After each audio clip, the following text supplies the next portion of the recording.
Now, I left that day, and I had to admit, maybe I didn't have that quite right. Maybe that she had managed, in a very short period of time, to counteract my, in retrospect, empty free market rhetoric with a cold splash of classroom reality. But she didn't say anything regarding whether you were the problem or not. And she certainly didn't discuss the issue of whether we're getting what we need out of our schools. So I still had two of my assumptions intact. Now, Mr. Martin, I don't know how it works here, but in Iowa, this is before the internet. I don't know how superintendents communicated back then, but my car was not out of the driveway before the word went out across the state of Iowa among superintendents, invite Jamie, your staff will maul him. So it's not long before I get another invitation from another superintendent, this time a woman superintendent on the Mississippi River way up in Iowa, and she calls me and she said, Ms. Vollmer, we'd love you if you'd come to my district. And I said, sure, I'll come and give a speech. She said, no, we've all heard the speech. We want you to come and spend a day with us. She had three conditions. First, dress down. No reason to suit up for this. Come casual. Just be, more relaxed. Second, I don't want your secretary calling you. I don't want you calling your secretary. It's going to be as though you actually worked inside of our building for a day. And her third condition was, once you arrive, you cannot leave. And I'm thinking, how hard can this be?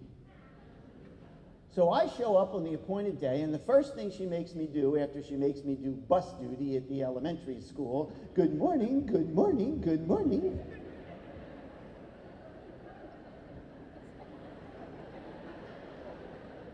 First thing she makes me do is be a teacher's aide in a third grade classroom.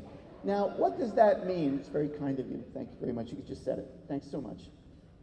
What does that mean for a 6-foot-tall man? They're 8 years old.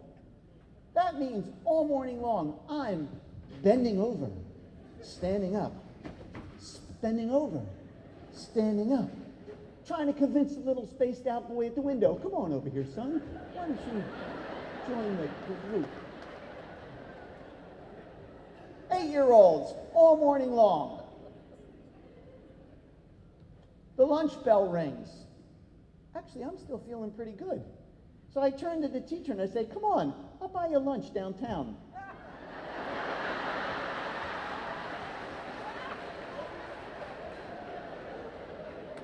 As you know, there's folks in the community here, that joke just went right over their heads. She said, yeah, we don't get out for lunch much around here. It's been arranged that you're going to dine in the building today. Where'd they take me? I have been to the cafeteria dozens of times over the last 30 years. It is always, to this day, a slightly life-changing experience. But that's not where they took me. Where'd they take me? Teacher's Lounge. Oh, now I am speaking to the community, folks. This is not a pretty sight. This is a bunch of grown-ups using 15 to 20 minutes, usually in some cluttered, dingy room, 15 to 20 minutes to inhale food, gossip, and cut out paper pumpkins, paper turkeys.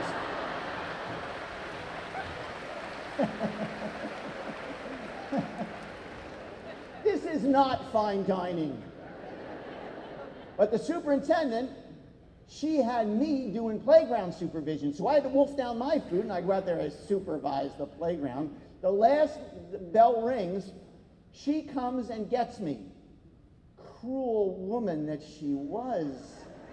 She makes me be a teacher's aide in an 8th grade classroom. It's a warm Friday afternoon in May.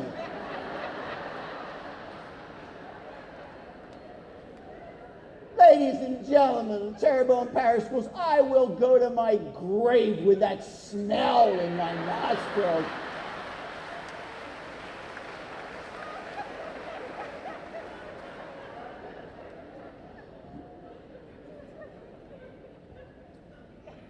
The last bell rings. It was it was everything I could do not to fall to my knees in open prayer that I'd made it. I'd not stood on my feet for a whole day in decades, so the muscles behind my shin bones, they ached. The small of my back was killing me. My brain was screaming for Advil and caffeine. And if the chemistry teacher had offered it, I would not have turned down a beaker full of gin.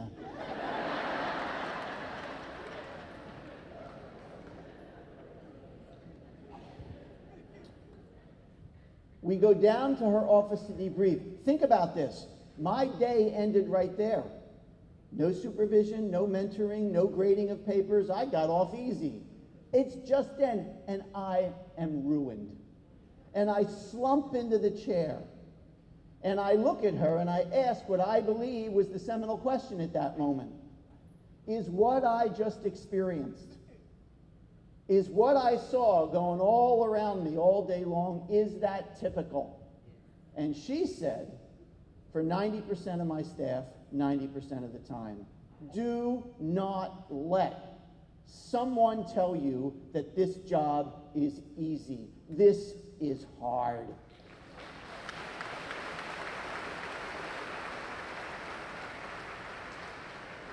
When did the kids come back to school? Suckers. Come Monday, it's already started, but come Monday, 40 hours a week for most of you will be nothing. 50 hours, 60 hours is pretty much routine. I don't know whether you ever have a chance to step back and ask yourselves or look at what the people of Louisiana are asking you to do. You're now being asked to teach to high levels the most diverse, demanding, distracted generation of students the world has ever seen.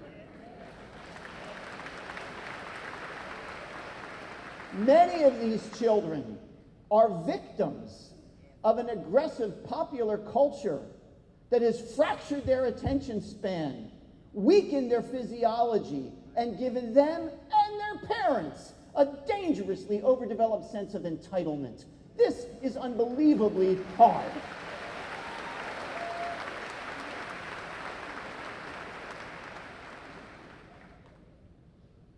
All of a sudden, I'm missing two of my assumptions. To run it like a business thing, it's been a long time since that story. Even today, it's rare that a week goes by where I don't get emails for and against. People telling me, oh, she painted with a broad brush. Sure she did. She had 90 seconds. What do you expect? She made the point, and it sticks. I no longer believe that you are the problem. You are dancing as fast as you can. You are not the problem. And yet, 90% or more of the rules and regulations that are emanating from the departments, state and national, if you look at them, if you drill down, they all have a basic assumption, which is that we have a people problem, that you care more about your contracts, your job, your salary, and your benefits than you do about kids.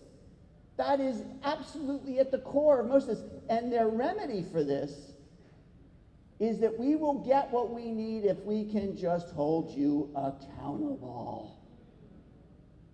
Preferably by delivering an unending series of blunt instrument, low bid, standardized tests that would, I am so glad you're doing well on them. I'm not saying that you don't need to do well on those tests.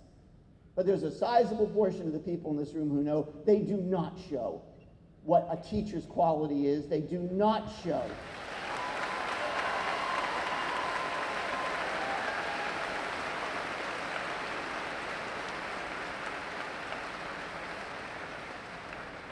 It's all across America. We have a people problem. You are not the problem. Well, some of you are. Don't stand up. Everybody knows who you are. Some of you have too much of this hormone in your blood, which I am qualified to have identified. It's called the TPSD hormone. And here's how it works. Let's say you're a classroom teacher, and your principal comes. And the principal comes to you, well, we're getting started right now, so the principal's likely to come up to you and say, you know, we're going to have to do things a little differently here. And you're looking at that principal, and you could even be smiling. But inside you're thinking, I ain't changing. I ain't changing nothing. I've been in my classroom for 27 years. I was here before you got here, Miss Principal. I'm going to be here after you're gone. You just make sure that I have things like school supplies, and let's make we have toilet paper, and give me a crack at the printer that you got locked up in your office, and leave me alone. TTSP. This too shall pass. Some of you got it. You've come by it honestly. I mean, how many yahoos like me have you had to listen to around the opening day time with a new program? Veterans in the room, what's the smart thing to do? Duck! No one will remember this in 6 months if we don't do anything. Some of you have, all of you have some element of TTSP. Some of you have more. Usually you find it, by the way, in much higher concentrations at the high schools. That's because those people think they're independent contractors, but that's another story. It's a tiny, tiny minority. You're not the problem. You're not. You're dancing as fast as you can. If I have any complaint, it's that every year you take on more. Every year we take on more in our schools. We're going to get to that in a little bit. So, if you run it like a business isn't right, and you're not the problem isn't right, what about that first one? Things need to change. We're not getting what we want. I still have that. I still have the first assumption. It's 30 years next week, as I said, or in a month, and I still have the first assumption. But clearly, I don't believe that things need to change because you're doing a crummy job. I can prove to any group you want to bring into this hall that as a group, you've never taught in more creative and dynamic ways. You've never brought more kids to higher levels. You've never brought more subjects. You've never done a better job than you're doing right now. I can prove that to any group you want to bring in here. But we still need to change because it's got nothing to do with you. The system is flawed. Now, Mr. Martin didn't bring me here to do a change talk. I have one of those, but I don't want to do that. I want to talk about power, which I will eventually get to. But all you need to know about the flaw at the heart of the system, you can actually read on Google. Yes, you could get a PhD and spend the rest of your life examining this, which is certainly a worthy pursuit. But I'm an outsider, I'm not an educator, so I'm looking to see why. Everybody's working hard. Why are we not getting what we need? Why isn't every single child prepared to succeed in a challenging 21st century society? Why? You're dancing fast, you're working hard, you're committed, you're well educated. It's because there's a mistake. And all you need to know about it is to Google Thomas Jefferson's Notes on the State of Virginia. Now, you may not remember, for those of you who didn't do it, Thomas Jefferson created public education in America. He did. He was governor of Virginia at the time. And he had reached the conclusion, as had most of the other founders, that if we expected to be ignorant and free, we were making a mistake. Because that's just not going to happen. You need an informed population to have a representative democracy. So he is the first person to say to the people of Virginia, you have to pay for kids to go to school. Now, to be completely accurate, he meant white boys. Let's cut him a break for a second. He was a brilliant man, certain moral issues we could discuss, but he was a brilliant man. And he says, it's a huge leap forward. The public should pay for children that are not theirs to go to school to make sure everybody gets educated. Again, it wasn't everybody. It took decades to get there. But at least he started that ball rolling. And you think, wow, Jefferson's great. And he was. He creates the curriculum. High school people, I could come into your buildings and I would still see the remnants of Jefferson's curriculum from 1782 in your buildings. He was a very, very smart man, but he was a product and or victim of his time. So what I want you to do, well, if you're interested, if you Google Jefferson's Notes on the State of Virginia, and you go to page 270, the original manuscript is online, it's mind-blowing. You will get to the place where Jefferson says, what's the purpose of our schools? Why are we doing this? And you will read the following quotation. You all ready? The purpose of our schools is, quote, to rake the genius from the rubbish, close quote. Say what? The purpose of our schools is to rake the genius from the rubbish. Never in his wildest dreams did Jefferson anticipate a room full of educators like this who are going to be asked to teach all children to some high level of proficiency. That was never on his screen. And he was right.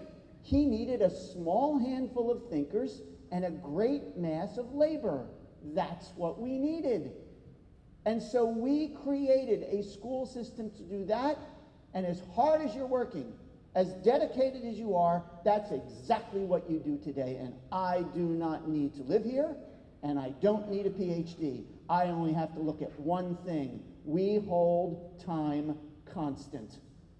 All the kids go the same number of hours, the same number of days, give or take. And as soon as you hold time constant, you are not in the business of unfolding the full potential of every child. You have put them inside of a race. And everybody in here, if you have more than one child, grandchild, niece, nephew, if you have more than one child in your territory of influence, you know that some kids take longer to learn than others, having nothing to do with their level of intelligence. I had 3 kids. The first child hit public education right through. Every teacher loved her. Oh, Julia, she's wonderful. The third child, my boy Aiden, hit school right through. Boy, that kid of yours is good. Middle child, not so much. Not so much. The redhead. She wasn't a problem, except she just kept asking why. Michelle had to puzzle through every single thing until she was willing to satisfy herself that she knew it. She was a constant drag on the entire process. And she struggled from pre-K until she graduated. And the reason that I know that the fact that you may take longer has nothing to do, or almost in all cases very little to do, with your level of intelligence, is because of the 3 of them. She's the only one that went on to college in the Ivy League at $56,000 a year.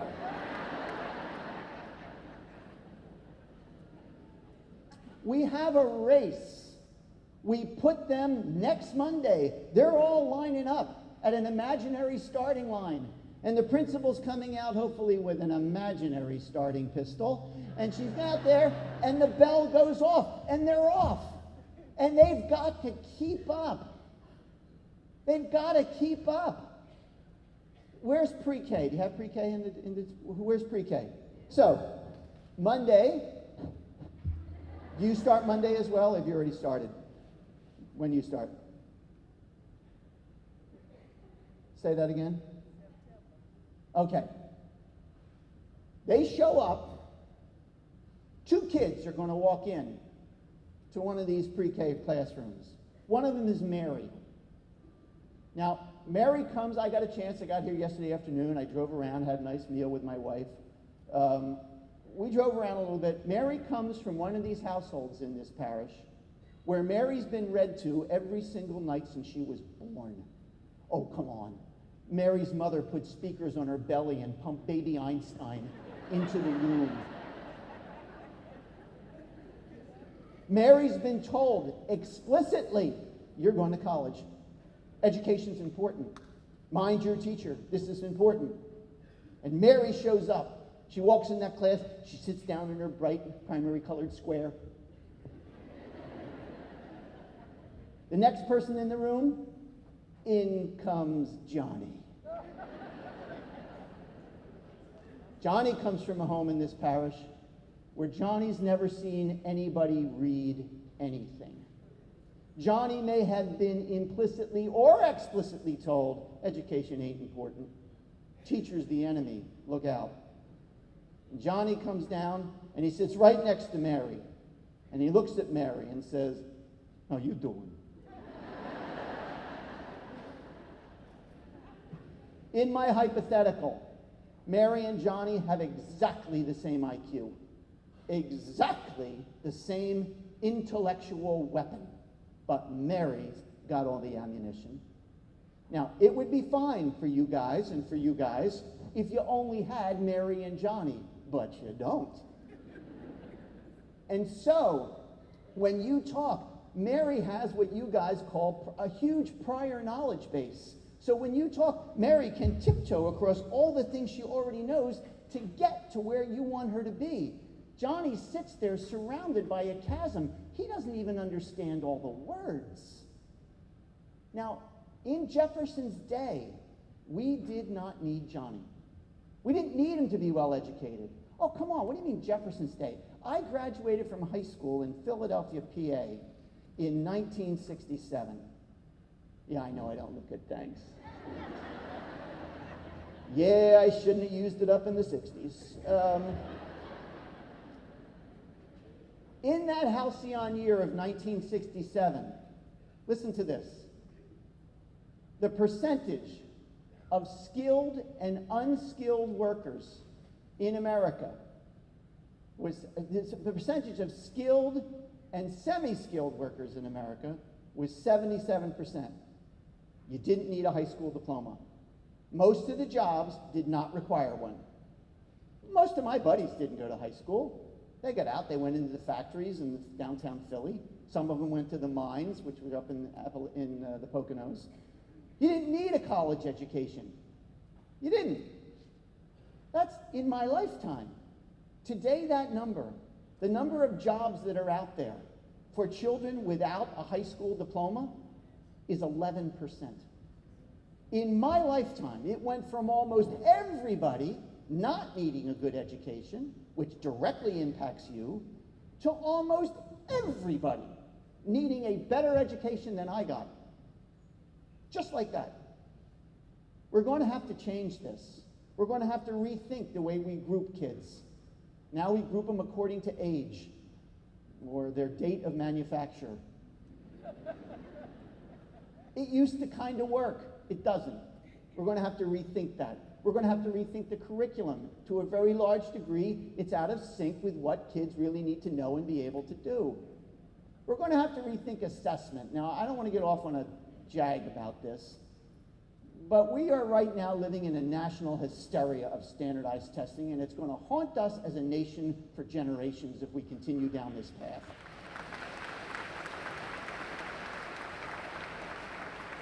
I'm not telling you to ignore them. You know you can't. But we also have to figure out how to authentically measure a kid's progress from A to B to make sure that when they leave, they know what they need to know. We're going to have to do all of that. And just when we get to this point, what do we find? The people of Louisiana, people of America, are beginning to turn their backs on public schools. Just when we need you the most. I can make the argument we never needed you more. Just when we need you, the public is turning away. There are quantifiable signs that a century or 2-century long commitment to public schools is starting to dissolve. Why? Why? That is not rhetorical. I want you to all take the next 5 to 7 minutes, stand up, stretch, talk to your neighbors, but do not talk about LSU football. My beloved Penn State would kick your ass anyway. Do not talk. That woke them up. I want you to stand up, stretch.